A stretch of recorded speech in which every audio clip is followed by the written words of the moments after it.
Hello friends, मी तनुजा तुम्हा सर्वांचे मनापासून स्वागत करते। तर आमचा यांचा आज 56वा वाढदिवस आहे। त्या निमित्ताने मी आज घरी केक बनवला होता। तर ती रेसिपी आज मी तुमच्यासोबत शेअर करणार आहे। चला तर मग रेसिपीला सुरुवात करूया। केक बनवण्यासाठी इथे मी 1.5 कप मैदा घेतलेला आहे। हा मैदा आता आपण व्यवस्थित चाळून घेऊया। मैदा असा चाळून घेतल्यामुळे आपला केक छान स्पॉन्जी आणि जाळीदार असा बनून तयार होतो। इथे मी एक मिक्सर जार घेतलेला आहे। या जारमध्ये मी पिठी साखर बनवून घेतली होती। आता यात आपण अर्धा कप फ्रेश दही घालून घेऊया आणि पाऊण कप इथे मी पिठी साखर घेतलेली आहे। पाव कप इथे मी तेल घेतलेलं आहे। इथे मी सनफ्लावर तेल वापरलेलं आहे। आपण मिक्सरमधून फिरवून घेऊया। मिक्सरमधून फिरून घेतलेलं बॅटर आपण इथे या एका भांड्यामध्ये काढून घेऊया। यात आता आपण बाकीचं साहित्य घालून घेऊया। इथे मी पाव चमचा मीठ घातलेलं आहे। मिठामुळे आपल्या केकला चव छान येते। आणि आता आपण चाळून ठेवलेला मैदा या बॅटरमध्ये घालून घेऊया। इथे मी 2 टेबलस्पून मिल्क पावडर घातलेली आहे। मिल्क पावडर घातल्यामुळे आपल्या केकला छान चव येते। हे आपण व्यवस्थित मिसळून घेऊया। इथे मी अर्धा कप दूध घेतलेला आहे।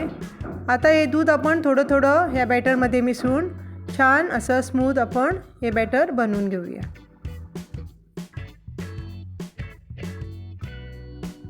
आता राहिलेलं दूध सुद्धा मी या बॅटरमध्ये घालून घेतलेलं आहे। आता एकाच दिशेने असं आपण हे बॅटर व्यवस्थित असं मिसळून घेऊया। या बॅटरमध्ये आता आपण 1 चमचा व्हॅनिला इसेन्स घालून घेऊया आणि आता हे बॅटर व्यवस्थित असं आपण फेटून घेऊया।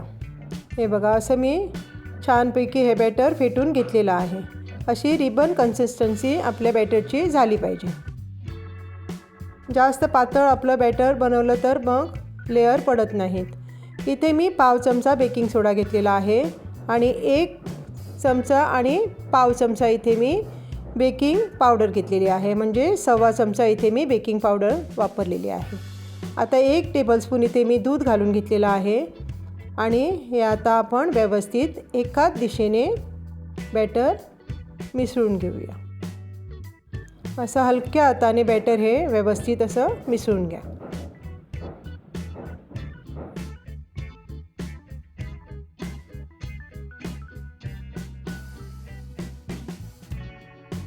या बॅटरचे मी 2 भाग करून घेतलेले आहेत। एका बाउलमध्ये मी इथे रास्पबेरी रेड कलर घालून घेतलेला आहे।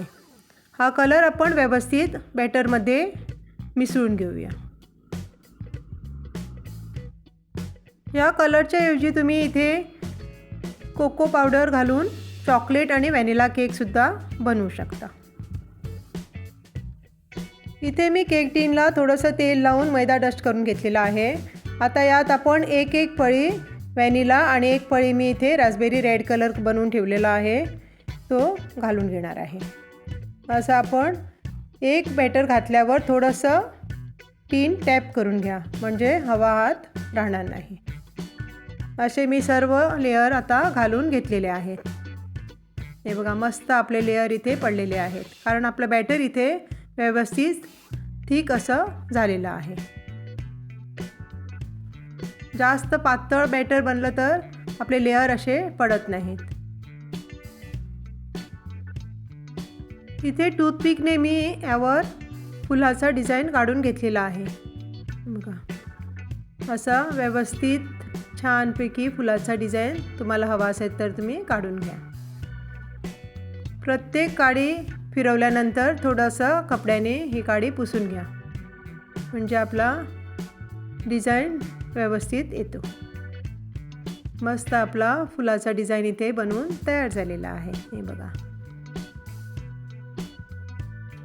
इथे मी OTG 180 डिग्रीवर 10 मिनिटासाठी प्रीहीट करून घेतला होता आणि आता मी इथे 180 डिग्रीवर 40 मिनिटासाठी हा केक बेक करून घेणार आहे। इथे आपला छान स्पॉन्जी असा केक बनवून तयार झालेला आहे। हा केक आपण आता चाकूने सोडून घेऊया। असा सर्व बाजूने मी केक असा सोडून घेतलेला आहे।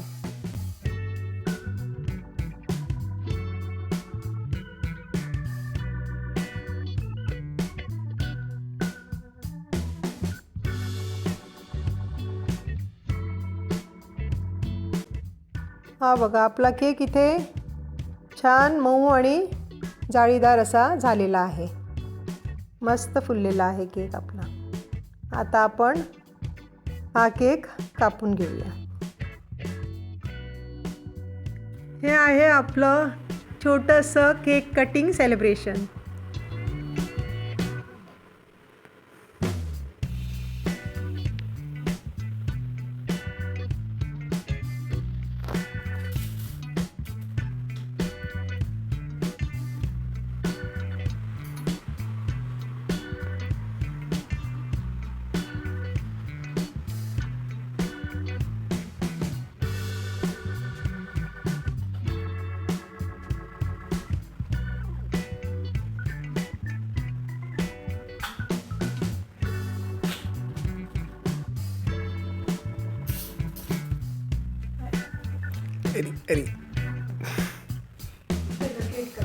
Zero, 3, 2, 1.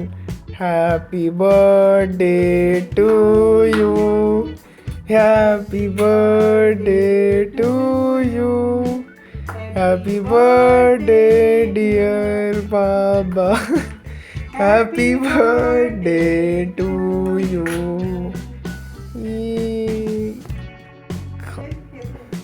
अरे तुम्ही सुद्धा खाया.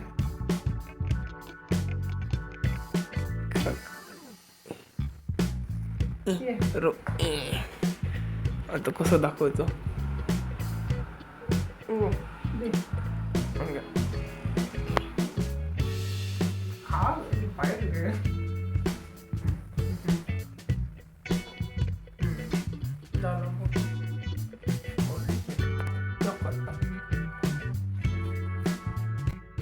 आपलं केकचं सेलिब्रेशन झालेलं आहे कटिंग. आता मी तुम्हाला इथे केक कट करून दाखवते. हा बघा छान आपला जाळीदार स्पॉन्जी आणि लेअर पण आपले व्यवस्थित असे इथे पडलेले आहेत. आहे ना मस्त आपला स्पॉन्जी जाळीदार मार्बल केक.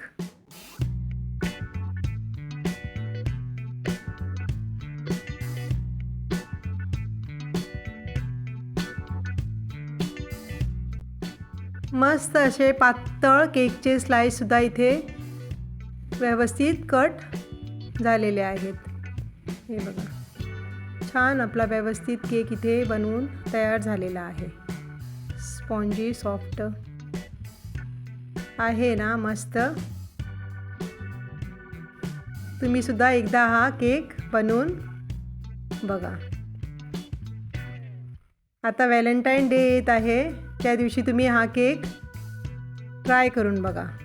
छान आपला मऊ सॉफ्ट असा स्पॉन्जी केक इथे बनवून तयार झालेला आहे. चला तर मग खायला या स्पॉन्जी सॉफ्ट आपला मार्बल केक. एन्जॉय. आजची केकची रेसिपी तुम्हाला कशी वाटली हे कमेंट करून नक्कीच कळवा आणि लाईक शेअर सबस्क्राईब करायला विसरू नका. चला तर मग भेटूया आपल्या अशाच एका नवीन व्हिडिओमध्ये. तोपर्यंत मस्त खा, स्वस्थ रहा. धन्यवाद.